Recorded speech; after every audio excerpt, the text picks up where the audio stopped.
We begin with that sad news just in. Music icon and civil rights activist Harry Belafonte has died. Belafonte's spokesperson said the 96-year-old died of congestive heart failure at his home in New York. A child of Caribbean immigrants, Harry Belafonte churned out hits like Deo and Jump in the Line. He turned that fame into a successful career on screen, becoming the first African-American to ever win an Emmy, and he won a Tony for his work on Broadway as well. He also spoke at civil rights protests and rallies and helped organize the March on Washington in 1963. I want to bring in ABC News contributors, Sirius XM radio host Mike Muse, and DJ and radio personality Megan Wright for more on this. Mike, the accolades just go on and on and on. Belafonte was the first black actor to win an Emmy, the first solo singer to sell 1 million records. He's an Egot winner, and that's not even getting into his work in civil rights, which I also want to get to. So talk about first his impact on the entertainment industry and what a titan he was there. Yeah, this one is hard for me, Diane. I always look at Harry Belafonte as one of the muses for my work. When you think about the soundtrack of Revolution, you think about Harry Belafonte. When I use a term in my work for civil rights and equity, I always talk about how movements need to be funded. You know, he was part of that. He is the perfect example of, heavy is the head that wears the crown, right? He accepted his responsibility as being an entertainer. He accepted his responsibility of being in a financial position to help others that couldn't, I should say, right? He helped funded Dr. Martin Luther King Student Nonviolent Coordinating Committee, as well as Dr. Martin Luther King Southern Conference on Leadership. He was really big with an individual as an activist, got in trouble. Harry Belafonte would bail them out of jail. And so he was equal parts entertainer as well as he was equal parts civil rights. I would even say further that he cared more about civil rights and equity than the entertainment. And so we have lost a giant right now, and we lost a true person who left a legacy on all of us. Megan, you say his influence on music is still felt in the music industry today. How is it still having an impact so many decades later?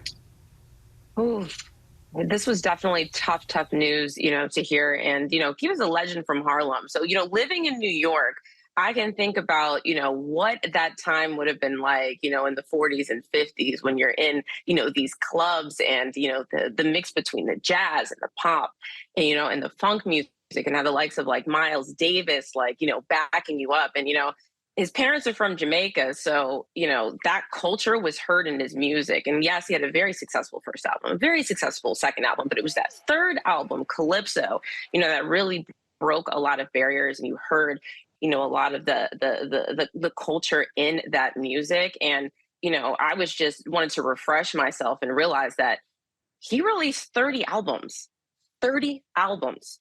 And then in addition to that, a lot of collaborations, including with, the likes of like Lena Horne. So it's just, it's hard, day for a lot of people, especially, in the music industry. But you just think of him as a legend and as an icon and just extremely influential. Yeah, I don't think we mentioned yet, he's also an EGOT winner, an Emmy, Grammy, Oscar, Tony, one of the few people to hold that honor. But Mike, what a lot of people might not realize is Belafonte, he wasn't just someone out in the front and being a leader by example, but he also mentored a lot of black celebrities that came after him. So how did he pave the way, not only for him to be a leader, but for others to follow as well?